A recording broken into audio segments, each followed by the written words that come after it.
की मिट्टी। अहमद एक बहुत प्यारा बच्चा था। हमेशा सच बोलता, बड़ों का अदब करता, छोटों से मोहब्बत करता था।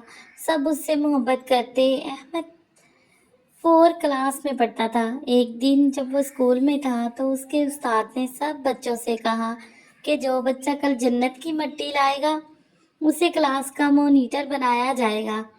जब छुट्टी हुई तो सब बच्चे अपने अपने घर चले गए। जब अगले दिन स्कूल लगा तो सब बच्चे क्लास में जमा हुए।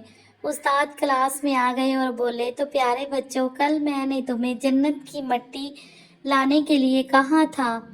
तो बच्चों ने हाथ तो बच्चों जो बच्चा जन्नत की मिट्टी लाया है वो हाथ खड़ा कर दे। सब बच्चे खामोश खड़े रहे, लेकिन अहमद ने हाथ खड़ा किया। सब बच्चे हैरान हो गए कि अहमद को जन्नत की मिट्टी कहाँ से मिली।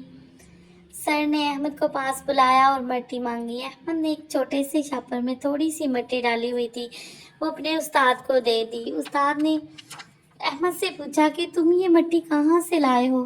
अहमद बोला, सर ये मेरी अम्मी के कदमों की मिट्टी है, क्योंकि अल्लाह के नबी ने फरमाया है जन्नत माँ के कदमों के नीचे है। ये सुनकर सर बहुत खुश हुए और अहमद को क्लास का मॉनिटर बना दिया।